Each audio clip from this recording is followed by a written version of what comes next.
Programme में आपको खुशामदीद कहते हैं। मैं सदुल्ला खान हूँ। आइनी तरामीम बहरहाल मंजूर कर ली गई, जिस तरह से भी हुई, बहुत वक्त लगा, या कुछ लोगों का अभी भी ख्याल है कि जल्दबाजी में हो गई हैं, इस पर मज़ीद गुफ्तगू होनी चाहिए थी। कुछ लोगों का ख्याल है कि नहीं, इस पर महीना बहुत बात हो गई है। बहरहाल इत्तफाक़ राय पैदा हुआ, मौलाना फजल रहमान साहब ने वोट किया और काफ़ी हद तक खुशरूबी से ये आइनी तरामीम हो गई। अब ये आइन बाकायदा तौर पर अपडेट हो गया। लेकिन इसमें तहरीक इंसाफ का शिकवा अभी भी ये है कि उनके कुछ लोगों से जो उनके नाम पर वोट लेकर आए थे उनसे वोट कराया गया है, और कुछ लोगों को उनके ख्याल में रिज़र्व में रखा गया जो कि एक्सपोज नहीं किया गया या उनकी ज़रूरत नहीं पड़ी मौलाना की वजह से। जो कुछ भी हुआ, बहरहाल अब एक नया आइन हमारे सामने है। एक 26वीं तरमीम के बाद एक शक्ल इख्तियार करने वाला आइन हमारे सामने, लेकिन कई सवाल उसमें अभी भी पैदा हो रहे हैं, जिस पर आज वकला में पहले ही दिन बहुत सी डिस्कशंस होती रही, डिबेट होती रही। मसलन अब जो पहला मरला है वो चीफ जस्टिस का तकर्रुर होना है। चीफ जस्टिस ऑफ पाकिस्तान के इंतखाब के लिए या उनका नाम मुंतखब करने के लिए जो कमेटी बन रही है, वो कमेटी 2/3 अक्सरियत पर नहीं पहुंचती तो क्या होगा, इस पर आइन क्या कहता है। और कल अली जफ़र साहब ने सेनेट में कहा था कि कई इसमें एरर्स मौजूद हैं जिसके लिए शायद दोबारा तरमीम करना पड़े या दोबारा जल्द से जोड़ के बैठना पड़े कि क्या होगा। मतलब आइनी बेंच कैसे बनेगा और आइनी बेंच के क़याम के बाद कौन कौन से मुकदमात वो सुन सकता है, ये एक सवाल है। अब 13 मेंबर्स के बेंच ने रिजर्व सीट का फैसला दिया था, उसका रिव्यू सुनना है तो क्या 7 मेंबर्स का एक बेंच 13 मेंबर्स का रिव्यू सुन सकता है। तो बहुत सारे टेक्निकल क्वेश्चंस हैं जो आज के इस प्रोग्राम में हम आपके सामने रखेंगे। मेरे साथ आज बिलाल कियानी साहब मौजूद हैं, PMLN के रहनुमा, बहुत शुक्रिया, आपको खुशामदीद कहते हैं सर। MNA हैं। बैरिस्टर साद रसूल साहब हमारे साथ मौजूद हैं, माहिर आईन कानून है, बहुत शुक्रिया बैरिस्टर साहब, आपको पहली बार अपने प्रोग्राम में खुशामदीद कहते हैं। बहुत शुक्रिया। हाफिज एहसान साहब हमारे साथ मौजूद हैं। हाफिज साहब आपको भी खुशामदीद। सबसे पहला सवाल जो मैं यहीं से शुरू कर लेता हूं, क्या कुछ ऐसे टेक्निकल एरर्स मौजूद हैं बिलाल साहब जो जिनको के बारे में समझा जा रहा है, जैसे कल अली जफ़र साहब ने सवाल उठाया था।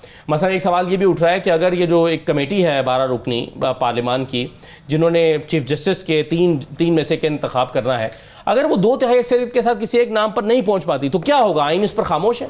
जी बिस्मिल्लाहिर्रहमानिर्रहीम, बहुत शुक्रिया जी अपने शो में दावत देने का। जी देखिए, सबसे पहले तो मैं आपके प्रोग्राम की तवज्जुह से as a political worker and as a member of the आप कह लें ट्रेजरी बेंचेस से भी और PMLN का वर्कर होते हुए भी जी मैं मुबारकबाद पेश करना चाहूँगा कौम को कि कल जो एक इवेंट हुआ, ये काफ़ी बड़ा एक सियासी इवेंट था, और जिस तरीके से हुआ एक इत्तफाक़ राय के साथ, और उसमें जो आपने दीगर हमारी नवाज शरीफ साहब ने एक शेर पढ़ा, मगर वज़ीर आज़म साहब ने तकरीर की, बिलावल साहब ने तकरीर की, मौलाना साहब ने तकरीर की, दीगर और पार्लियामेंटरी लीडर्स ने या पार्टीज़ के लीडर्स ने तकरीर की, तो एक इत्तफाक़ राय, एक सियासी और जमहूरी माहौल में सारी बातचीत हुई। और हर इशू पे इत्तफाक़ ना होने के बावजूद, मतलब कि इस अमेंडमेंट से हट के इस अमेंडमेंट के ऊपर एक संजीदा सियासी अमल के नतीजे में आपने एक अमेंडमेंट देखी जिसके ऊपर PTI भी, चाहे वो वोट नहीं डाल रही, मगर उनकी भी कोई, वो ख़ुद कहते हैं अपने मुँह से कि इसमें कोई ऐसी चीज़ अब नहीं रही जिससे हम कोई इख्तलाफ करते हैं।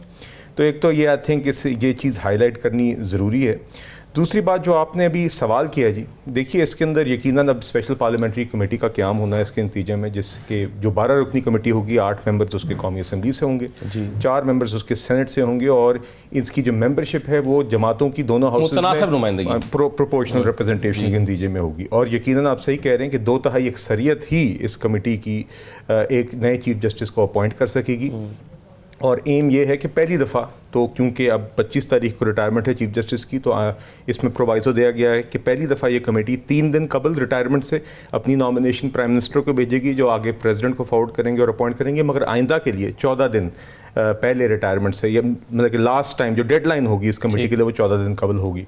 जो सवाल आपने किया है इस हवाले से कि 2/3 अक्सरियत से नहीं होता तो क्या होगा, तो फिर एक एक्टिंग चीफ जस्टिस की तो एक प्रोविज़न मौजूद है, जो भी उस वक्त सीनियर मोस्ट चीफ जस्टिस मौजूद होंगे, senior most justice of the supreme court होंगे, जो कि जस्टिस मंसूर हैं इसके। जी, तो अगर इस तरह हाइपोथेटिकली ले लीजिए कि अगर तो मिसाल के तौर पे एक 2/3 अक्सरियत की हद तक कमेटी नतीजे पे नहीं पहुंचती, तो जब तक वो उस नतीजे पे नहीं पहुंचेगी तो एक्टिंग चीफ जस्टिस ही प्रिजाइड करेंगे, या चीफ जस्टिस के या सुप्रीम कोर्ट के एक्टिंग चीफ जस्टिस रहेंगे। और इसमें भी यकीनन इसी सेफगार्ड यही थी कि 2/3 अक्सरियत की जब आप शिक डालते हैं, हम इसके अंदर भी जमातें सिंपल मेजॉरिटी की बात कर सकती थी, मगर 2/3 अक्सरियत से यकीनन उसमें इत्तफाक़ राय, उसमें पार्लियामेंट्री कंसेंसस बिल्डिंग ज़्यादा रिक्वायर्ड होती है। तो इसीलिए हम ये समझते हैं कि ये 2/3 अक्सरियत ही होना चाहिए। और हम होता ये है कि क्योंकि ये फैसले इतने अहम होते हैं तो चाहे कोई ऑपोजिशन में हो, ट्रेजरी में हो, एक नतीजे पे पहुंचने का एक जिम्मेदारी और एक प्रेशर ज़रूर मौजूद होता है।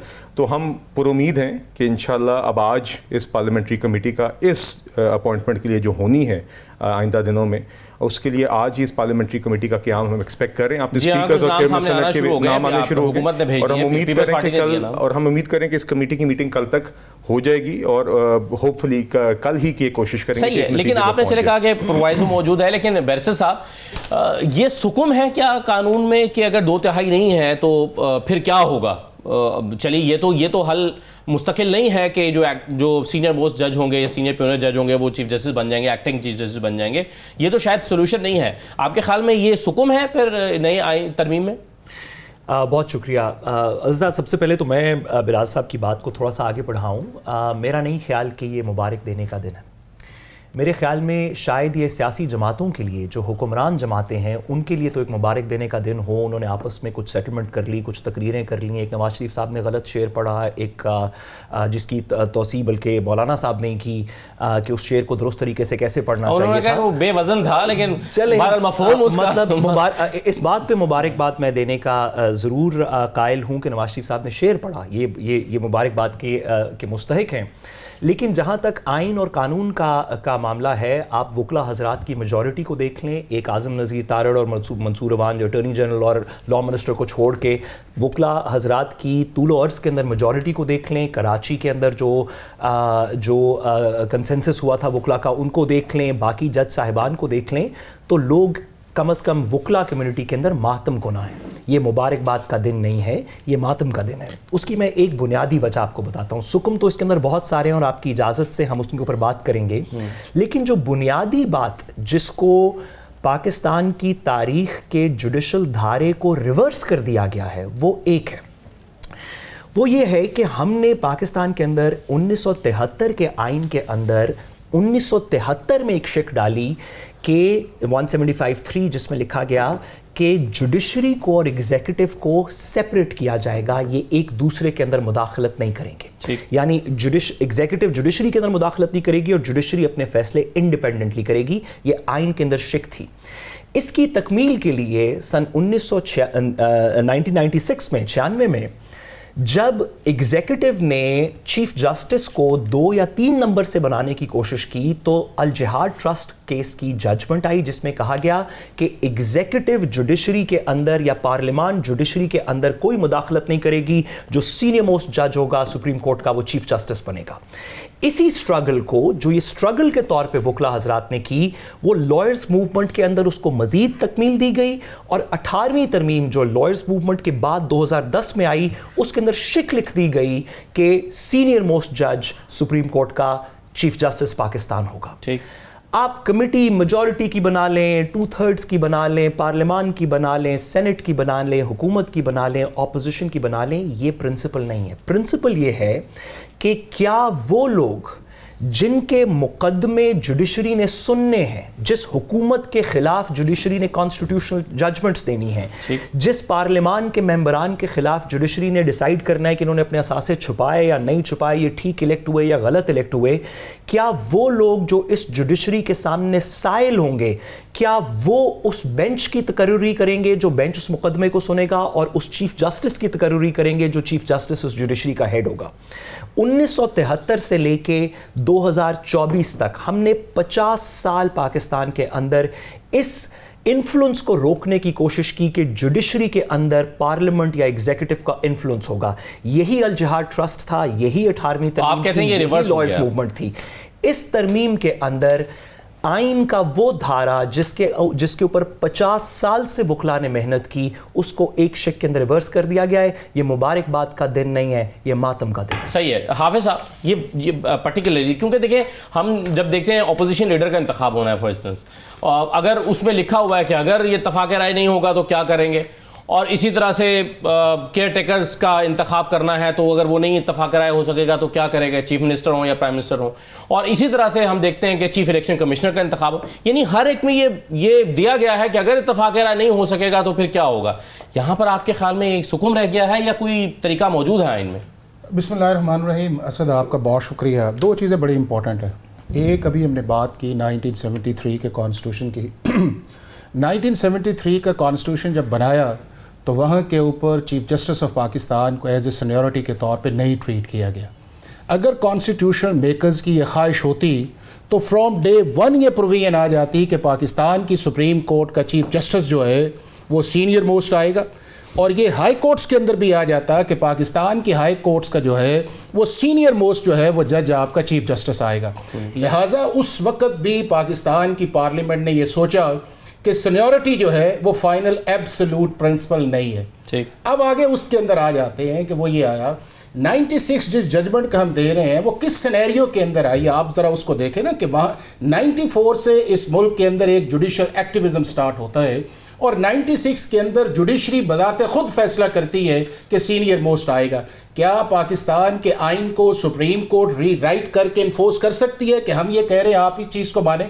जब हम principle of separation of power की बात करते हैं या इंस्टीट्यूशनल डोमेन की बात करते हैं तो क्या पाकिस्तान की पार्लियामेंट की इंस्टीट्यूशनल डोमेन नहीं है? क्या पाकिस्तान की पार्लियामेंट या कॉन्स्टिट्यूशन को थ्रू जजमेंट डिक्टेट किया जा सकता है? डिक्टेट कर दिया गया और उसके अंदर कहा कि जी सीनियर मोस्ट है, और इंटेंशनली उसके अंदर आपने हाई कोर्ट्स के चीफ जस्टिस की इसको छोड़ दिया कि ये नहीं आएगा। लेकिन आप साहब जब आपने सुन लेना देखे ना मैं सवाल इसमें कह रहा हूँ ना कि देखिए जब आप मुतनासिब नुमाइंदगी का कॉन्सेप्ट देते हैं इसका मतलब है कि जब भी जो भी हुकूमत होगी किसी को भी हुकूमत उसी वक्त तो जाने दे। क्या पाकिस्तान के अंदर जो 76 साल से चीफ जस्टिस रहे हैं आप उनकी अपॉइंटमेंट से मुतमईन है? ये जो भी चीफ जस्टिस जा रहे हैं इनके मुतालिक रहे देखें ना सर, प्रोपोर्शनल रिप्रेजेंटेशन में असल सुन ले आप, प्रोपोर्शंस में तो ना सुन ले वो अक्सरियत तो मगर उसी की होगी जिसकी हुकूमत में अक्सरियत सुन ले। उसके बाद हुआ ये कि जब 2009 के अंदर नई पार्लियामेंट 8 के अंदर आई, 10 के अंदर जब वो बैठी तो उन्होंने कहा कि यार इसको बेहतर करते हैं, इस लॉ को, अपॉइंटमेंट्स को। क्या पाकिस्तान के अंदर पिछले 76 साल से जुडिशियल एलिवेशन मेरिट बेस्ड चल रही है? क्या पाकिस्तान के पिछले 76 साल के अंदर पाकिस्तान की सुप्रीम कोर्ट की जो इंपॉर्टेंट कॉन्स्टिट्यूशनल मैटर्स हैं वो 1958 से मार्शल लॉ से लेके 12 जुलाई की रास्ता रोक रही है कि मेरिट बेस्ड? सुन लेना एक ग्राउंड है ना, उस ग्राउंड पे जाएं। अब ये है कि जब 19वीं आईनी तरमीम जो थी वो धौंस करके पाकिस्तान की सुप्रीम कोर्ट ने करवाई कि 18th अमेंडमेंट को हम सेट असाइड कर देंगे, 19वीं आए। अगर यही इशू है तो इंडिया के अंदर हर जज जो सुप्रीम कोर्ट का है वो प्रेसिडेंट ऑफ पाकिस्तान लगाता है, वहां पे तो जज नहीं लगाते जुडिशियल कमीशन के अंदर, और उनकी जो अकाउंटेबिलिटी है वो राज्यसभा या लोकसभा मिलकर करती है उसके अंदर फिर, और उनका नंबर हमारे से 77 है और हम 130 पे पहुंचे हुए हैं। अब जब 19वीं तरमीम आ गई और उसके बाद फिर ये है कि ये एक हकीकत है कि पाकिस्तान के अंदर सुप्रीम कोर्ट के जजेस नहीं लग रहे, पाकिस्तान के अंदर सुप्रीम कोर्ट के फ्यूचर चीफ जस्टिस लग रहे हैं कि हमने किसको कब लाना है और किस वक्त वो चीफ जस्टिस ऑफ पाकिस्तान बनेगा, और हमने ये पैरामीटर्स 2032 तक डिसाइड किया हुआ है। आपको भी पता है, मुझे भी पता है कि कौन चीफ जस्टिस आएगा। ये क्या कॉन्स्टिट्यूशनल स्कीम है? अब उसके बाद ये है कि उसी पार्लियामेंट ने जिसने इख्तियार दिया सीनियरिटी का, ठीक है, अगर वो पार्लियामेंट पिछले 10-12 साल से जो चल रहा है कि आपने पिछले चीफ जस्टिस का भी सेंट ऑफ नहीं अच्छा किया जो बदयाल साहब थे, आपने इस मौजूदा चीफ जस्टिस को भी नहीं कहा, और सबसे बड़ा क्रिटिसिज्म ये आता है उस चीफ जस्टिस के ऊपर कि ये चीफ जस्टिस जो है ये ए पॉलिटिकल नहीं है या वो चीफ जस्टिस की बेंच कॉम्पोजिशन नहीं है। अगर वो पार्लियामेंट के जरिए 2/3 मेजॉरिटी के साथ अगर 76 साल के अंदर पार्लियामेंट एक नया एक्सपीरियंस किया है, और अगर कल को फर्ज किया असद मौलाना फजलुर रहमान साहब का वोट जस्टिस मंसूर के अंदर चला जाता है, तो क्या उस सूरत के अंदर फिर हम कहेंगे कि ये पार्लियामेंट का जो प्रोसेस है ये बिल्कुल ठीक है? क्या जस्टिस मंसूर जो है, या जस्टिस फाइज ईसा जो है, या जस्टिस बंदयाल जो है, ये कॉन्स्टिट्यूशन के अंदर इंडिस्पेंसिबल है? चले मेरा इसमें एक सवाल और लास्ट उस चीज पे कि क्या अभी इसी सुप्रीम कोर्ट ने, जब कॉन्स्टिट्यूशन के अंदर नहीं है कि आपने सीनियरिटी को वायलेट करना है या नहीं करना, इसी सुप्रीम कोर्ट के जुडिशियल कमीशन ने लाहौर हाई कोर्ट के चीफ जस्टिस जो है उसको 5वें नंबर को आपने 3 पैनल्स पे लेके आए हैं। ठीक। क्या 76 साल के अंदर आज तक हमने किसी को लगाया? तो मेरा ये ख्याल ये है, एक जुमला ले ले, बस सेपरेशन ऑफ लाल साहब पावर से है, ना इजाजत इंडिपेंडेंस ऑफ जुडिशरी है, सिर्फ ये है कि ईगो से निकला ठीक है। चाहिए, हाफिज इंस्टीट्यूशन पे जाना हाफिज साहब चाहिए। का एक सेल्फ डिफीटिंग आर्गुमेंट है। नहीं, एक मेरा तरफ नहीं, तो आप कह रहे हैं, अपना मैं देखें। आपके नहीं, आर्गुमेंट का नहीं, रिबॉटल कर रहा हूं, आप प्लीज एक बात सेकंड। चलें, करें, आर्गुमेंट ले लें। हाफिज साहब का एक बात सेल्फ डिफीटिंग आर्गुमेंट है। एक तरफ वो कहते हैं कि आइन के अंदर ये बात 1973 के अंदर नहीं थी कि सीनियर मोस्ट जज होगा, तो अब इसी हम उस ओरिजिनल फ्रेमर की तरफ जा रहे हैं। भाई आइन के अंदर तो 26 आइन के अंदर बात सुन ले, आपकी बात सुन ली, आपकी बात सुन ली, आपकी बात सुन ली, सुन लेना, बात सुन लीजिए। आइन के अंदर उसके बाद 26 दफा तरमीम हो चुकी है। हम जो ओरिजिनल फ्रेमर्स का कॉन्स्टिट्यूशन था उससे तो बहुत दूर आ चुके हैं। ये कहना कि अब हम वापस 1973 के ओरिजिनल कॉन्स्टिट्यूशन की तरफ जा रहे हैं तो बाकी शिकें भी निकाल दें। और दूसरी बात, इंडियन कॉन्स्टिट्यूशन की, इंडियन सुप्रीम कोर्ट की बात की कि उसको पार्लियामेंट लगाती है। मैं हुकूमत की मेजॉरिटी से रिकमेंडेशन से लगती है और उसकी अकाउंटेबिलिटी भी उसकी हुकूमत करती है। इसी वजह से इंडियन सुप्रीम कोर्ट के अंदर हुकूमत के खिलाफ फैसले नहीं आते, ख्वाह वो मस्जिद हो अयोध्या वाली, ख्वाह वो इंडियन कश्मीर की 370 वाली बात हो। आज तक इंडियन सुप्रीम कोर्ट के अंदर फंसा हुआ है। इंडियन सुप्रीम कोर्ट हुकूमत के खिलाफ फैसले नहीं देती। यही काम ये यहां पे पाकिस्तान। अच्छा बिलाल साहब, इसमें एक जो, चूंकि हम जब ये कहते हैं ना कि मुतनासिब नुमाइंदगी होगी, तो इससे तो फिर जब भी कॉन्स्टिट्यूशन होगी इस कमेटी की, हमेशा कोई भी हुकूमत हो उसकी इस कमेटी में अक्सरियत होगी, क्योंकि उसकी हुकूमत में अक्सरियत है। जिसकी हुकूमत में अक्सरियत होगी इसकी उसकी कमेटी में भी तो अक्सरियत होगी ना। यही फर्क है सिंपल मेजॉरिटी और 2/3 में। अगर 2/3 और सिंपल मेजॉरिटी के अंदर फ़र्क कोई ना होता तो ये जो आपने आइनी तरमीम के लिए पिछले महीने डेढ़ से एक तगोदो देखी है, फिर तो हम बिल लाते सादा सा और हुकूमती अपने मेंबरान से पास करवा लेते। 2/3 की ज़रूरत थी, इसलिए हमें इतना इत्तफाक राय पैदा करना पड़ा ना, इतना इसलिए आपने इतना कवर किया कि मौलाना साहब के घर मुलाकातें, जाती उमरा मुलाकातें, बिलावल हाउस मुलाकातें, यही सियासी अमल होता है। फिर PTI गई मौलाना साहब के पास और आपने देखा कि देखिए जो कल कॉन्स्टिट्यूशनल अमेंडमेंट दोनों हाउसेज से पास हुई है वो इन अ वे अगर आप टेक्निकली देखें तो मुकम्मल इत्तफाक राय से हुई है। PTI ने ये नहीं कहा कि हम इन शिकों के खिलाफ हैं, उन्होंने कहा हम एहतजाजन वोट नहीं डालते, चलें वो उनकी लॉजिक है। मगर आपने मौलाना साहब से भी सुना, आपने PTI से खुद सुना कि ये जो अब मसवदा है इस पर हमें कोई ऐसा मेजर एतराज़ नहीं है, मगर हम और वजूहात से हम वोट नहीं डालते। तो देखिए आइन के अंदर एक तरमीम जब कंप्लीट कंसेंसस के साथ पार्लियामान से हो रही है, उसके ऊपर तो आप मतलब कि इससे ज़्यादा तो जिसे कहते हैं ना, इससे ज़्यादा तो पायदार चीज़ हो नहीं सकती। दूसरी बात ये, मैं ज़रा क्योंकि साद साहब ने एक दो पॉइंट्स उठाए थे तो आपकी इजाज़त से मैं एड्रेस करना चाहूँगा। इनने बात की लॉयर्स रिप्रेजेंटेशन की, तो मैं हरगिज़ ये नहीं कहता कि सारे वकला इसके साथ मुत्तफ़िक होंगे, मगर ये भी कहना कि सारे वकला या अक्सरियत सरापा एहतजाज हैं या जो भी है, मैं इससे इत्तफाक नहीं करता।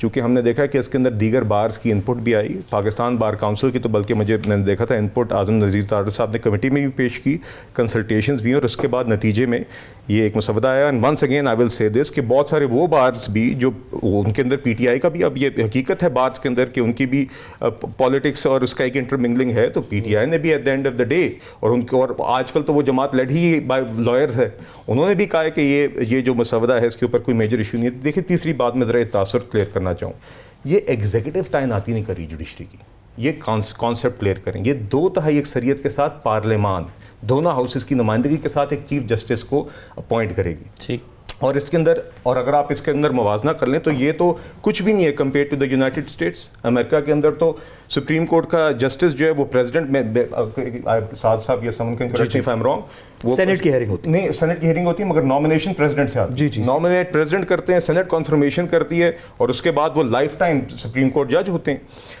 और यहाँ पे देखिए तीसरी बात मैं आपको ज़रा ये ज़रूर बताना चाहूँगा कि जो बात है ना ये तासुर की बेंचेस अब बैठ के हुकूमत या पार्लियामान बनाएगी, ऐसा नहीं है, इसलिए कि जुडिशल कमीशन ऑफ पाकिस्तान के अंदर अब पार्लियामेंटेरियंस की रिप्रेजेंटेशन बढ़ाई गई है। पहले सिर्फ लॉ मिनिस्टर होते थे, एक वाहिद जिन्हें आप कह लें कि पार्लियामेंटेरियन ही होते हैं आमतौर पे, मगर उसके अलावा 2 ट्रेजरी के, 2 ऑपोजिशन के मेंबर्स को वहाँ पे डाला गया और वो जुडिशल कमीशन ही कॉन्स्टिट्यूशनल बेंचेस के लिए जजेस का रोस्टर बनाएगा। वो ये कहेगा कि अगर सुप्रीम कोर्ट के अंदर 20 जजेस हैं तो जुडिशल कमीशन जिसकी chairperson chief justice of Pakistan ही है, जिसके अंदर जजेस हैं, जिसके अंदर बार काउंसिल की रिप्रेजेंटेशन है, जिसके अंदर एक माइनॉरिटी अभी पार्लियामेंटेरियंस हैं, वो जुडिशल कमीशन कहेगा कि इन 20 सुप्रीम कोर्ट जजेस में से ये 10 जो हैं हम कॉन्स्टिट्यूशनल बेंचेस के लिए मुख्तस कर रहे हैं। फिर होगा क्या, फिर वो जो 10 जजेस हैं उनके सीनियर मोस्ट जज और उनके नेक्स्ट टू सीनियर मोस्ट जजेस जो हैं वो कॉन्स्टिट्यूशनल बेंचेस का क्याम खुद करेंगे। तो कॉन्स्टिट्यूशनल बेंचेस का रोस्टर जुडिशल कमीशन बना रहा है जिसमें भी जजेस की अक्सरियत है, और उसके बाद भी जब वो रोस्टर बन गया तो वो रोस्टर खुद ही फैसला कर रहा है कि उसके अंदर किस केस के लिए क्या बेंच बनना है। तो इसलिए ये तासुर देना कि कहीं हुकूमत बैठ के बेंच बना रही है या पार्लियामेंट बैठ के बेंच बना रही है, ऐसा हरगिज नहीं है। तो ये इससे छोटी इशू एड्रेस हो जाएगा कि एक छोटी सी करेक्शन सर बिलाल साहब की बात में। बिलाल साहब ने बात बड़ी मुनासिब की और इन बातों के ऊपर बहस होनी चाहिए। दरमियान में बात करते करते इन्होंने कहा जिसके अंदर जुडिशरी की मेजॉरिटी है वो जुडिशल कमीशन ये बना रहा है। ये बात दुरुस्त नहीं है। जुडिशरी की मेजॉरिटी उस कमीशन के अंदर नहीं है। अगर यही असल बात है। 18वीं तरमीम में जो आपने कमीशन बनाया था उसमें जुडिशरी की मेजॉरिटी नहीं थी। तो ये बात हुई कि जुडिशरी की मेजॉरिटी होनी चाहिए ताकि एक इंडिपेंडेंस रहे, पार्लियामान या पॉलिटिकल पार्टीज के रिप्रेजेंटेटिव्स इसके अंदर अपना वजन ना दे रहे हो, इसलिए 19वीं तरमीम आई। इस वक्त आपने किया ये कि आपने वापस जुडिशल मेजॉरिटी को खत्म कर दिया, यानी कि ऐसे लोग जिनका कम से कम पॉलिटिकल एफिलिएशन है, वो अटॉर्नी जनरल हो, वो लॉ मिनिस्टर हो, वो पार्लियामेंट्री मेंबर्स हो, वो बार काउंसिल के रिप्रेजेंटेटिव्स हो, जो नॉन इंडिपेंडेंट हैं। सवाल इफेक्टिवली कॉन्स्टिट्यूशनल है, कॉन्स्टिट्यूशनल सवाल है और ये बातें ही हमें बहस करनी चाहिए। बिलाल साहब का एक वैलिड पॉइंट है, इसको एक कॉन्स्टिट्यूशनल बहस करनी चाहिए। प्रिंसिपल इफेक्टिवली ये है जिसके ऊपर आने वाला चैलेंज भी, जो सुप्रीम कोर्ट के अंदर अगर ये चैलेंज हुई तो एक प्रिंसिपल के ऊपर बात होगी, वो ये है कि क्या जो लोग चीफ जस्टिस की तकर्री करेंगे या कॉन्स्टिट्यूशनल बेंच फॉर्म करेंगे, क्या उस ग्रुप की कोई पॉलिटिकल एफिलिएशन होगी? वो पॉलिटिकल एफिलिएशन गवर्नमेंट के साथ हो या ऑपोजिशन के साथ हो, इससे कोई फर्क नहीं पड़ता। आप ये कह रहे हैं कि हुकूमत को इस जुडिशियल कमीशन में अक्सरियत हासिल हो गई है। इफेक्टिवली 19वीं तरमीम ने किया जो था, जिस प्रिंसिपल को अल जिहाद ट्रस्ट के बाद से हमने कैरी किया अपनी जुरिस्प्रूडेंस में, वो ये है कि जिस शख्स की सियासी वाबस्तगी होगी, ख्वाह प्रो हुकूमत हो ख्वाह एंटी हुकूमत हो, वो जुडिशल मैकेनिज्म के अंदर काम नहीं करेगा। ठीक है, जुडिशल मैकेनिज्म के अंदर काम इंडिपेंडेंट जजेस जिनकी सियासी वाबस्तगी नहीं है उनकी मेजॉरिटी होगी। इस बैलेंस को इस तरमीम में इन्होंने चेंज कर। चलिए अगर आप मुझे इजाजत देते हैं, एक ब्रेक दी हुई है, मैं ब्रेक के बाद आपकी राय लेता हूं, फिर आप सबके पास जाता हूं। छोटा सा ब्रेक लेकर वापस आते हैं जी।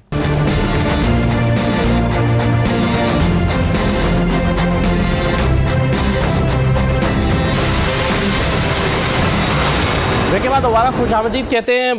बिलाल साहब जो अभी बात ब्रेक पर जाने से पहले कर रहे थे बैरिस्टर साहब, वो ये कहते हैं कि ये जो जुडिशल कमीशन है इसमें तो हमेशा हुकूमत को अक्सरियत रहेगी।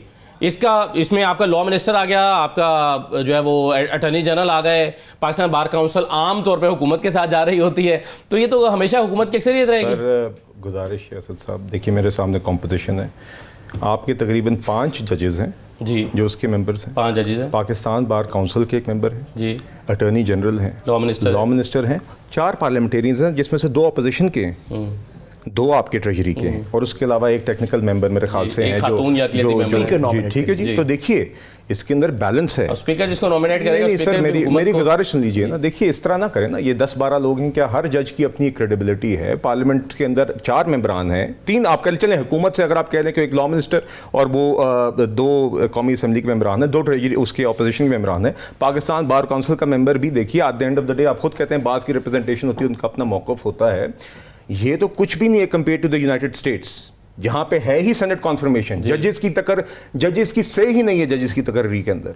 तो ये एक आर्ग्यूमेंट तो ये भी है कि चीफ जस्टिस को आप जुडिशरी अपनी तैनातियों के लिए खुद ही उसकी सरबराही करिए।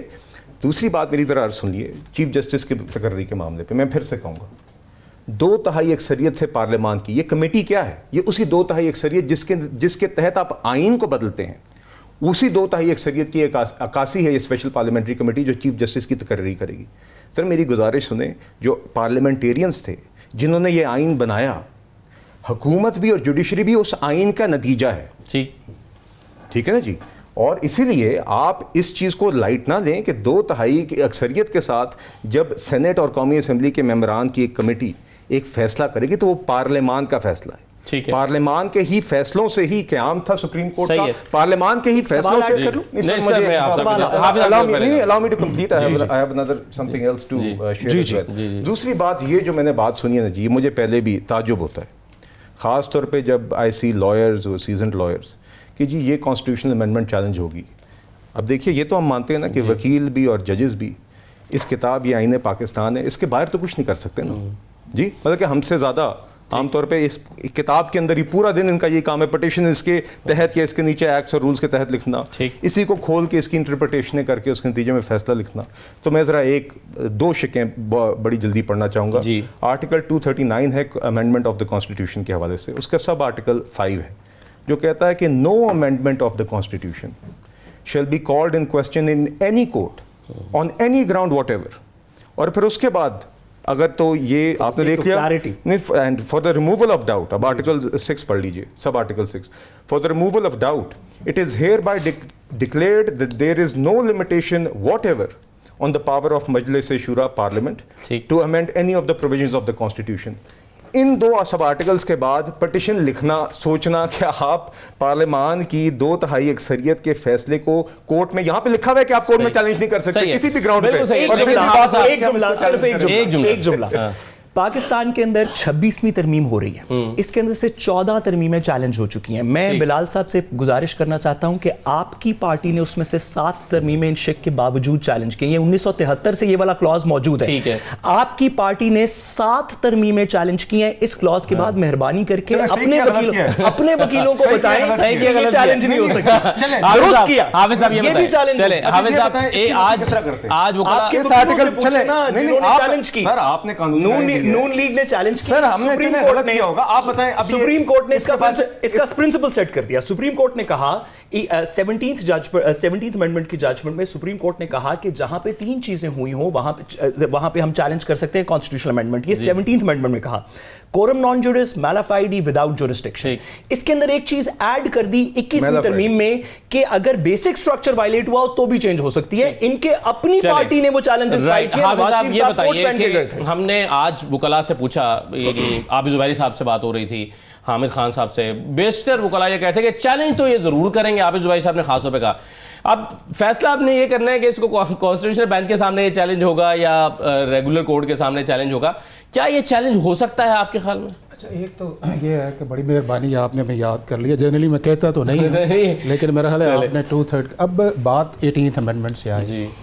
18th अमेंडमेंट के अंदर आपने जुडिशल कमीशन की मेजॉरिटी जजेस की रखी, लेकिन उसी 18th अमेंडमेंट के अंदर पार्लियामेंट्री जो कमेटी बनी थी उसको कॉन्स्टिट्यूशन ये इख्तियार दिया था कि अगर 3/4 के हिसाब से अगर जुडिशल कमीशंस की रिकमेंडेशन को वापस भेज देते हैं तो उसकी बजाय नई रिकमेंडेशन जुडिशल कमीशन की आएंगी, और यही वो बुनियाद बनी जिसके ऊपर जो है 19वीं तरमीम आई। तो लिहाजा ये कह देना कि जी 18वीं तरमीम का प्रिंसिपल वायलेट होता है, वो नहीं है। दूसरा उस चीज़ के अंदर है कि क्या पाकिस्तान के अंदर जो है जो जुडिशल का हमने एक सारा प्रोसेस चलाया हुआ है, क्या जो जजमेंट आ जाए वो कॉन्स्टिट्यूशन का लॉ बना दे। अब ये है कि पाकिस्तान की पार्लियामेंट ने जितनी भी जजमेंट्स दी हैं, मतलब अगर जस्टिस अरशाद ने जजमेंट दी थी कि प्रेसिडेंट ऑफ पाकिस्तान जो जनरल मुशर्रफ थे उन्हें 3 साल के लिए हम कॉन्स्टिट्यूशनल राइट देते हैं कि अमेंडमेंट्स करने का, तो अब हम बाउंड है उस सुप्रीम कोर्ट के जजमेंट के कि हम उसे लॉ ऑफ कॉन्स्टिट्यूशन बनाए। उसके बाद ये है कि जो आपके सामने 4 जजमेंट्स और आई, जजमेंट इसके अंदर ये आई जो भी रिसेंटली आई है, क्या आर्टिकल 151 जो है इसका 184(3) जो है वो अल्टीमेट जस्टिस आर्टिकल 187 के अंदर चला जाएगा, किस हद तक हम जाएंगे? तो क्या आर्टिकल 175(2) उसके नीचे नहीं आएगा? तीसरी चीज़ ये है कि जो हम इंडियन कॉन्स्टिट्यूशन का हमने बात किया, जिन 2 जजमेंट्स की तरफ इशारा किया है, वो बेसिकली विंडिक्टिव, बायस और पॉलिटिकल बेस्ड जजमेंट है।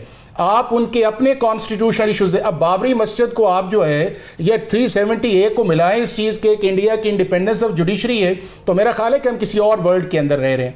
अगली जो चीज़ ये है कि जो आगे आपका इसका अपॉइंटमेंट का, अब उस अपॉइंटमेंट के अंदर ये है कि आपने बेंच पे आपने बात की है, बेंच दिया किसने है? ये आइडिया जो है, आज भी मैं आपसे ये कह रहा हूँ कि जिस बेंच के आइडिया को कॉन्स्टिट्यूशनल रिकन्सिलिएशन या पॉलिटिकल फैसिलिटेशन पे जाके गए हैं और मौलाना फजलुर रहमान साहब ने विदड्रॉ किया है कि एज ए मॉडरेटर कि चलें यार इस चीज़ पे आ जाते हैं, गवर्नमेंट ने अपने स्टैंड से बैकवर्ड किया है, बिलावल ने अपने स्टैंड से वापस लेके आए हैं सिर्फ इसलिए कि रिकन्सिलिएशन हो जाए और बात आगे बढ़े।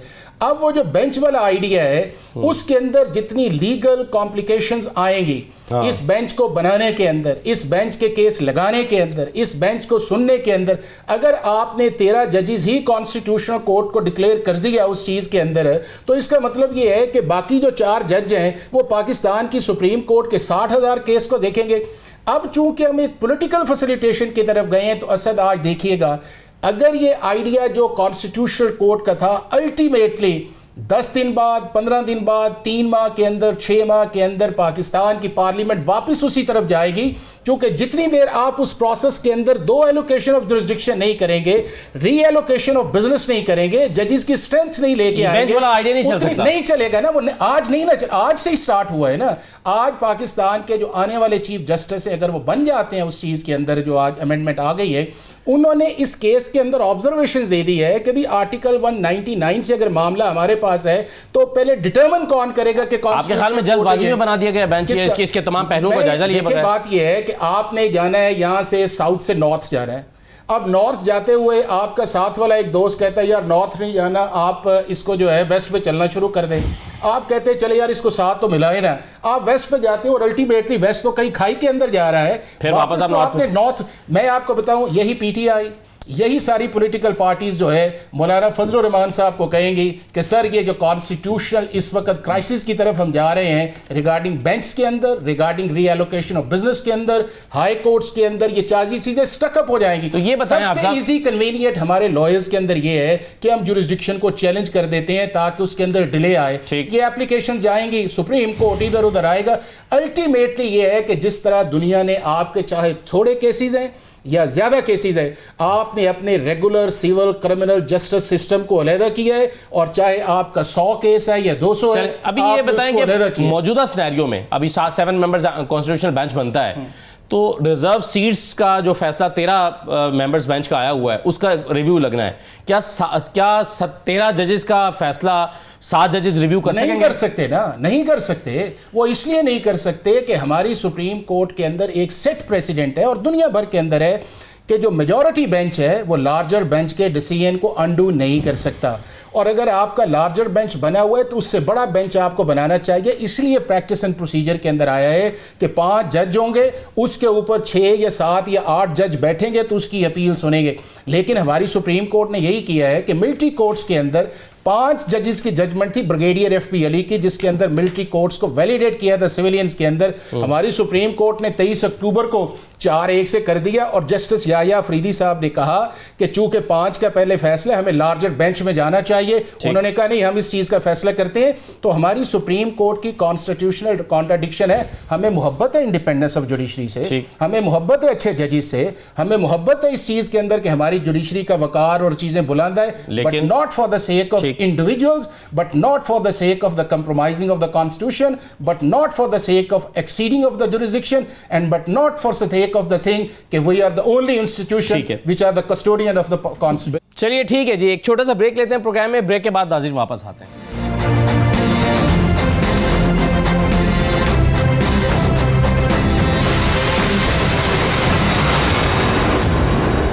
ब्रेक के बाद दोबारा खुशामदीद। बिलाल साहब, ऐसा लगता है कि इन बातों का ख्याल नहीं रखा गया कि अब जैसे 13 मेंबर्स का एक अब उसका रिव्यू लगना है, तो ये आईनी कॉन्स्टिट्यूशनल बेंच तो उसको नहीं सुन सकता, जैसे कि हाफिज साहब कह रहे हैं। फिर क्या होगा?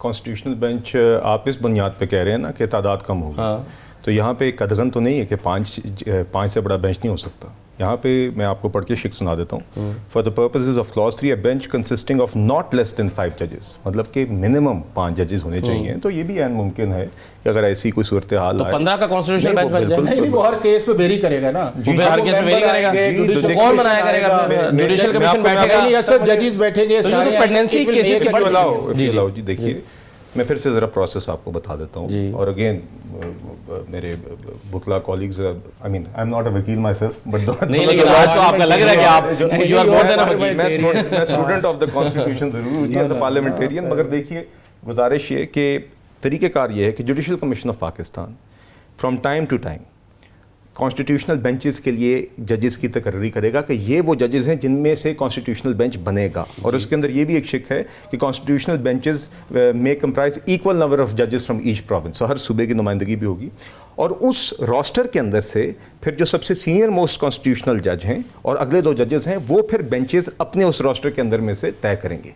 तो इसलिए ये भी ऐन मुमकिन है कि जुडिशल कमीशन को जहाँ पे कहीं ऐसा महसूस हो कि देखिए एक पिटिशन है जो एक कॉन्स्टिट्यूशनल बेंच ने सुननी है और इतने जजेस की तकर्री की ज़रूरत है, तो जुडिशल कमीशन उतने जजेस या उससे बड़ा एक रोस्टर वहाँ पे रखे और वो आपस में से एक बेंच बना लें। ये ऐसी चीज़ें हैं जो मतलब कि जो ऐसा इशू नहीं है जो कि रिजॉल्वेबल। लेकिन इसमें बिलाल साहब एक खदशा है कि पहले बेंच बनेगा, उसके लिए मीटिंग होगी और उसके बाद फिर जो है वो ये फैसला करना कि ये वाला केस, एक स्पेसिफिक केस कॉन्स्टिट्यूशनल बेंच के पास जाना है या दूसरे बेंच के पास जाना है, फिर उसके लिए उसकी हियरिंग होगी।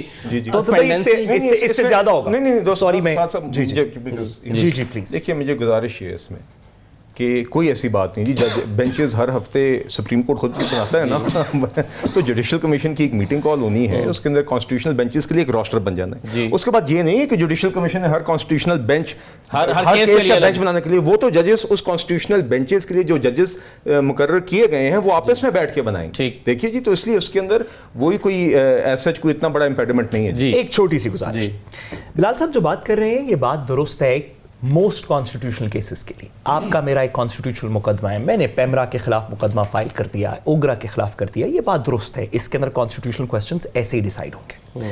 जहां पे मसला है वो ये है कि लेट्स से जो आपने भी एग्जांपल दी, एक रेगुलर कॉन्स्टिट्यूशनल बेंच बनता है 7 मेंबर का, आपने अभी एग्जांपल दी कि हमने स्पेसिफिकली रिव्यू सुनना है उस रिजर्व सीट्स की जजमेंट का, तो होगा क्या कि ये जुडिशल कमीशन उस जजमेंट के रिव्यू के लिए खास तौर पे एक 7 से लार्जर बेंच बनाएगा कि जी क्योंकि 7 से जिस वक्त वो बेंच बना रहा होगा जिसमें हुकूमत की मेजॉरिटी है, उसको ऑलरेडी पता होगा जुडिशल कमीशन में सर जजेस कम हैं और नॉन जजेस की मेजॉरिटी है, चले ऐसे कह लेते हैं नॉन जजेस की मेजॉरिटी है जिसमें 2 पार्लियामेंटेरियंस ऑपोजिशन के, वो उसको ऑलरेडी पता होगा कि ये बेंच में फुला केस के लिए बना रहा हूं। आप मुझे ये बताइए कि चले 3 मेंबर 5 मेंबर 6 मेंबर तो चले चलता रहेगा, जहां पे आपने 9 मेंबर 11 मेंबर बेंच बनाना होगा किसी बड़े कॉन्स्टिट्यूशनल मैटर के लिए, और ऐसे लोग जो जजेस नहीं हैं वो मेजॉरिटी में होंगे, वो बैठ के मुकदमे को सामने रखते हुए कि ये मुकदमा है जिसका रिव्यू है,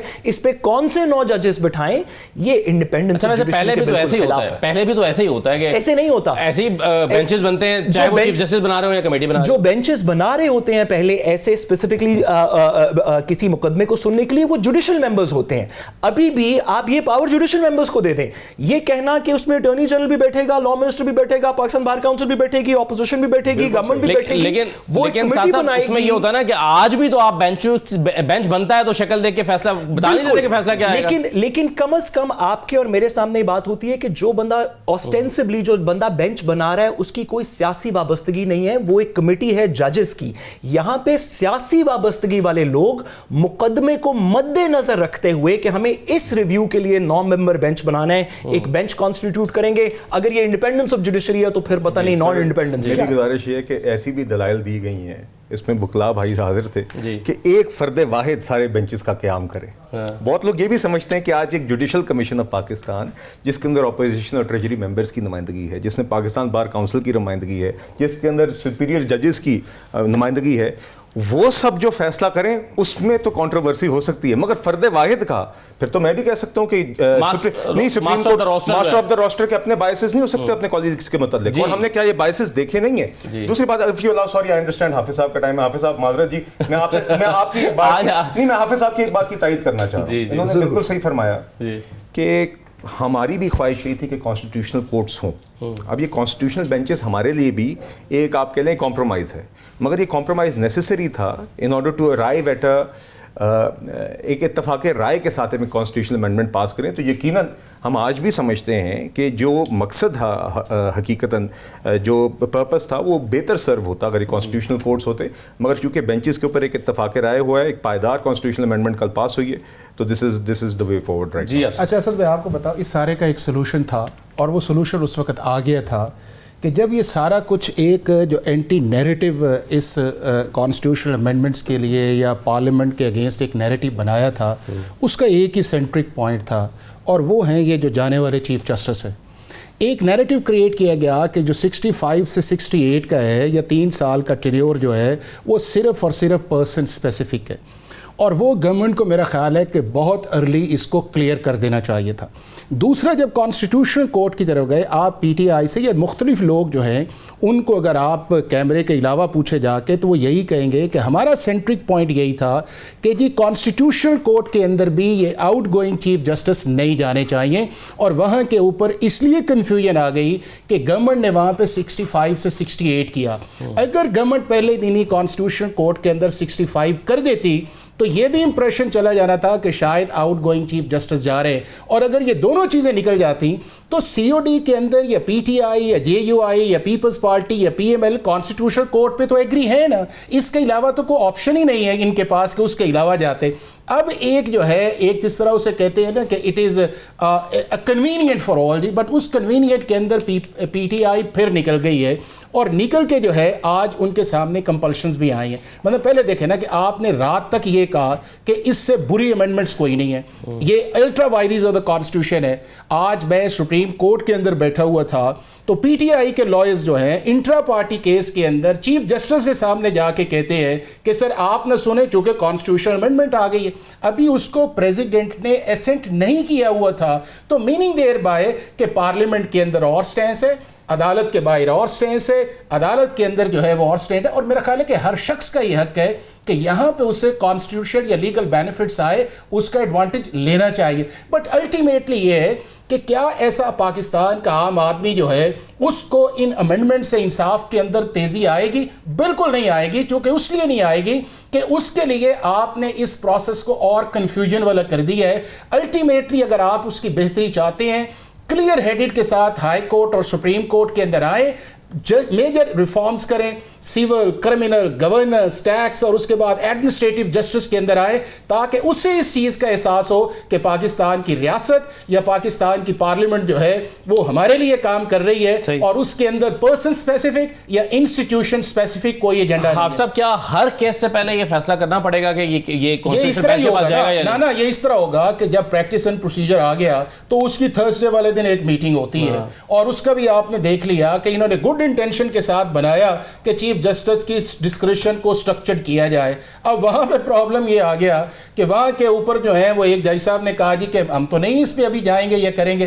पार्लियामेंट के बाद एक ऑर्डिनेंस आ गया, फिर हमने उसको किया। अब हर थर्सडे को एक मीटिंग आएगी, उसके अंदर जो है दो तरह के केसेस होंगे। एक होंगे जो नए आएंगे, एक वो होंगे जो ऑलरेडी इतना पड़ा हुआ है, उसके अंदर अगर जज साहब मैं दरख्वास्त दे देता हूँ कि सर ये जो है ये कॉन्स्टिट्यूशनल केसेस आप ना सुने, तो जज साहब जो है ये बाउंड है इस चीज़ के, मेरा उसका वो करेंगे, अच्छा मैं उस कमेटी या कमीशन को भेज देता हूँ। अब कमीशन जो है वो थर्सडे को मीटिंग करेगा या वेडनेसडे को करेगा, और करेगा वो सारी चीज़ों को सोचेगा, और अल्टीमेटली देखेगा यही जुडिशल कमीशन जो है उसके खिलाफ हम फिर सारे हो जाएंगे कि भाई साहब ये तो इंसाफ को इंस्टेंट करने की बजाय जो है ये सारी की सारी हाई कोर्ट्स के अंदर जो लाखों की तादाद के अंदर केसेस है, और यहाँ के ऊपर एक कंफ्यूजन आएगी, और अल्टीमेटली जो है इनको सर जोड़ना पड़ेगा, ये बैठेंगे जुडिशरी को साथ मिलाएंगे और वे फॉरवर्ड के अंदर। आखिरी बात आपकी इजाजत से जी, ये जो बेंच फॉर्मेशन है, हाफिज साहब साथ बैठे हैं, बिलाल साहब से भी मैं इसमें रहनुमाई चाहता हूँ। जो बेंच फॉर्मेशन है ये तो आप प्रैक्टिस एंड प्रोसीजर्स के कानून के थ्रू कर सकते थे, आप उसी कानून के अंदर लिख देते कि कॉन्स्टिट्यूशनल बेंच होगा, आपको यह करने की जरूरत भी नहीं थी। आपने जो कमेटी ऑलरेडी बनाई हुई है प्रैक्टिस के अंदर, प्रैक्टिस एंड प्रोसीजर्स के अंदर, उस कमेटी का एक ऑर्डर पास हो जाता कि कॉन्स्टिट्यूशनल मैटर्स ये 7 बंदे सुनेंगे, तो बात खत्म हो जाती। आपने कॉन्स्टिट्यूशनल अमेंडमेंट क्यों की? इसके लिए आपको कोई जरूरत नहीं थी, कानून साजी के थ्रू करते थे। कॉन्स्टिट्यूशनल अमेंडमेंट करने की सिर्फ एक वजह थी, बाकी तमाम चीजें आप कॉन्स्टिट्यूशन से नीचे कर सकते थे। कॉन्स्टिट्यूशनल अमेंडमेंट करने की वजह थी कि चीफ जस्टिस कैसे अपॉइंट होगा। वो कॉन्स्टिट्यूशनल अमेंडमेंट के बगैर नहीं हो सकता था, वो आइन में पहले लिखा हुआ था कि सीनियर मोस्ट जज होगा, वो चेंज करना पड़ना था। बाकी जो चीजें आप कह रहे हैं और बड़ी मंतक दी कि अब कॉन्स्टिट्यूशनल बेंच ऐसे बनेगा, वो ये तो आप प्रैक्टिस एंड प्रोसीजर्स के थ्रू करवा लेते। बंदों को पकड़ा, इतनी कंट्रोवर्सी हुई, ये हुआ, वो हुआ। प्रैक्टिस एंड प्रोसीजर कमेटी अभी फाल रह सकती है? प्रैक्टिस एंड प्रोसीजर कमेटी अभी भी फाल होगी, जो अल्लादिता वर्सेस मुख्तार माई के केसेस के बेंचेस बना रही होगी, वही कमेटी उसी लॉ के नीचे कॉन्स्टिट्यूशनल बेंच बना सकती थी। अमेंडमेंट करने का सिर्फ एक मकसद है कि टॉप जज को चीफ जस्टिस ना बनाया जाए, हुकूमत के मेजॉरिटी के पास डिस्क्रेशन हो 2/3 के साथ कि वो नीचे से किसी को बना दें। इसके अलावा आपने जो प्रोसीजर्स जुडिशियल प्रोसेस के अंदर लेके आए वो अमेंडमेंट के थ्रू लाने की जरूरत नहीं थी, वो सिंपल कानून साजी के थ्रू भी हो सकता है। इसके अंदर एक मैं करना चाहूँगा, एक तो जी आइन के अंदर जब चीज़ चली जाए, आज तो आइनी अमेंडमेंट को भी चैलेंज करने की बात हो रही है प्रैक्टिस एंड प्रोसीजर के ऊपर। तो वैसे ही आप भी करते रहे। सर मैं बताता हूँ ना, हम प्रैक्टिस एंड प्रोसीजर के तहत करते तो क्या होता। आज आप खुद देख लीजिए ना, जब कॉन्स्टिट्यूशनल अमेंडमेंट को चैलेंज करने की बात हो रही है 239(5) की मौजूदगी के बावजूद, तो आप सोच लें प्रैक्टिस एंड प्रोसीजर के ऊपर क्या रिएक्शन करते। ये पार्लियामेंट का इस्तेहकाक है और मैं फिर से कहूँगा मुकम्मल इत्तेफाक के साथ ये पास हुई है। पीटीआई ने एक और बात के ऊपर इसको ऊपर की है एहतजाज, उन्होंने कहा हम वोट करेंगे, मगर वो कहते हैं कि हम मानते हैं ये पार्लियामान की मुत्तफिका तौर पर पास्ट अमेंडमेंट है। दूसरी बात ये है प्रैक्टिस एंड प्रोसीजर की भी बात, अगर मैं इनकी हाइपोथेटिकली वो आर्ग्यूमेंट ले लूँ, प्रैक्टिस एंड प्रोसीजर के तहत सुप्रीम कोर्ट वो बेंचेस बनाएगा। यहाँ पे ये इख्तियार जुडिशियल कमीशन को दिया गया है, इसके लिए भी आईनी अमेंडमेंट जरूरी थी, जो कि ये प्रैक्टिस एंड प्रोसीजर तो सुप्रीम कोर्ट के प्रैक्टिस एंड प्रोसीजर की हद तक बात करता है, ये इख्तियार दे रहा है जुडिशियल कमीशन ऑफ पाकिस्तान को कि वो कॉन्स्टिट्यूशनल बेंचेस का रोस्टर बनाए और वो उसी के अंदर से जो जजेस हैं वो अपने बेंचेस बनाए हर केस के लिए। अच्छा, मैं वन साइड इसके अंदर चला जाता हूँ, वो ये है कि पाकिस्तान के अंदर चैलेंज करना अमेंडमेंट्स को आप रोक नहीं सकते, लेकिन जो 26 आईनी तक, ये 25 आ चुके हैं या 26 ये है, आज तक कोई एक अमेंडमेंट जो है पाकिस्तान की सुप्रीम कोर्ट या हाई कोर्ट ने अल्ट्रा वायरीज ऑफ द कॉन्स्टिट्यूशन या अगेंस्ट द बेसिक स्ट्रक्चर नहीं की। एक जजमेंट जो इंडिया की है, जो 1972 की है, जो बेसिक स्ट्रक्चर किसी कॉमन लॉ कंट्री के अंदर जो है जिसको हम फॉलो करना चाहते हैं, ना बरतानिया ने आज तक बेसिक स्ट्रक्चर पे दिया है, ना साउथ अफ्रीका ने आज तक दिया है, ना दूसरे ममालिक ने अंदर दिया है। उनकी अपनी रिक्वायरमेंट्स थी, चूँकि वहाँ के ऊपर जो यूनिट्स हैं या मुख्तलिफ चीज़ें हैं, या जो 1949 का एक लॉ कॉन्स्टिट्यूशन बना था उसके अंदर उन्होंने कहा था कि उसको स्टेटस को ना ची जाए, और अगर बेसिक स्ट्रक्चर का वो ठीक था तो आज इंडियन सुप्रीम कोर्ट ने आर्टिकल 370 जो 1949 के अंदर नेहरू ने पाकिस्तान इंडियन पार्लियामेंट के अंदर माना था कि कश्मीर का इंडिपेंडेंट स्टेटस रहेगा, तो वो बेसिक स्ट्रक्चर के खिलाफ जजमेंट नहीं आई। तो लिहाजा ये है कि कह देना या हो जाना, क्या पाकिस्तान की सुप्रीम कोर्ट कर सकती है, जुडिशियल रिव्यू कर सकती है, आज तक किया है नहीं किया है। दुनिया के ममालिक के अंदर जो है कॉमन लॉ के अंदर कितने चांसेस हैं कॉन्स्टिट्यूशनल अमेंडमेंट को स्ट्राइक डाउन करने के? बहुत मिनिमम चांसेस। आखिरी जुमला सर की इजाजत से,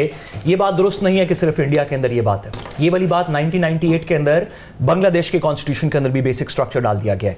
1964 Golaknath judgment was the first judgment India के अंदर जिसमें बेसिक स्ट्रक्चर होल्ड किया गया। 1971 मिनर्वा मिल्स केशवानंदा भारतीयास केस, 1981 मिनर्वा मिल्स केस, इसको 1998 के अंदर बांग्लादेश ने अपहोल्ड किया कि हमारे कॉन्स्टिट्यूशन का एक बेसिक स्ट्रक्चर है जिसके ऊपर कॉन्स्टिट्यूशनल अमेंडमेंट स्ट्राइक डाउन हुई। मैं हाफिज साहब की बात को जरा रीफ्रेज कर दूं, सब कॉन्टिनेंट के अंदर 3 कॉन्स्टिट्यूशंस हैं जो ब्रिटिश 1935 के गवर्नमेंट ऑफ इंडिया एक्ट से निकले। पाकिस्तान का कॉन्स्टिट्यूशन, इंडिया का कॉन्स्टिट्यूशन और बांग्लादेश का कॉन्स्टिट्यूशन, इन 3 में से तीनों ने ये होल्ड किया है 21वीं तरमीम की जजमेंट के बाद कि हमारा बेसिक स्ट्रक्चर है। इंडिया ने और बांग्लादेश ने एक अमेंडमेंट एक स्ट्राइक डाउन की है। हमारी इस दफा की अमेंडमेंट इसका पहला चैलेंज। सही है। लास्ट कमेंट बिलाल साहब, आप क्या हाफिज साहब की इस बात से इत्तेफाक करते हैं कि ये इतना कॉम्प्लिकेट हो गया है अब सारा मामला, आप इसके साथ चल नहीं सकते, या तो आपको ये आईनी बेंच खत्म करके कॉन्स्टिट्यूशनल कोर्ट की तरफ जाना पड़ेगा, इसके साथ तो नहीं चला जा सकता।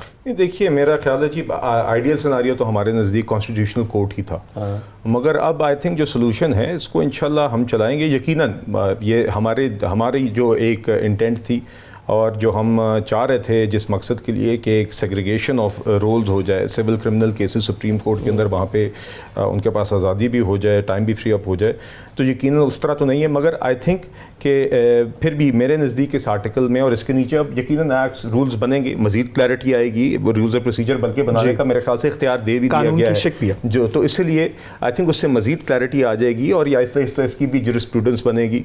तो मैं पुरुमीद हूँ जी इंशाल्लाह कि ये जो मकसद हमने जिसके लिए बनाया है कि आप सेग्रीगेशन ऑफ रूल्स हो जाए, सिविल क्रिमिनल केसेस के लिए टाइम फ्री अप हो जाए, वी आर होपफुल कि जुडिशियल कमीशन ऑफ पाकिस्तान और जो अपना किरदार, उसका किरदार बड़ा कलीदी है, वो जो अदा करेगी और जजेस खुद जिस तरह इस चीज़ को आगे लेके चलेंगे। एक चीज़ मुझे आज अच्छी लगी, चीफ जस्टिस साहब ने एक बयान दिया इस हवाले से कि हम भी इसको अभी डाइजेस्ट करेंगे, इस तरह की मेरे ख्याल से कोई बात है कि हम भी समझेंगे इसको आइंदा दिनों में। जैसे मंसूर साहब ने कहा है, मैंने मंसूर ने और तो नेचुरली जी आई एम श्योर, बट मैंने जितना जी as a student of the constitution, जो मैंने जितना कल पढ़ा है, पिछले दिनों में डिस्कशन में सुना है, आई थिंक क्लैरिटी है कि कौन कौन से केसेस किस साइड पे जाने हैं और उसका तरीकाकार बेंचेस बनाने का और एड्रेस करने का। लेकिन एक पॉजिटिव जो चीज़ आज आई है वो ये है कि पाकिस्तान के आने वाले चीफ जस्टिस जो है, आज की उनकी ऑब्जर्वेशन से ये लगा है कि जो पार्लियामेंट की अमेंडमेंट की है उसको उन्होंने एक्सेप्ट किया है, ये पाकिस्तान उन्हें किया है। और दूसरी तरफ ये है कि जिन्होंने इस अमेंडमेंट की मुखालफत की है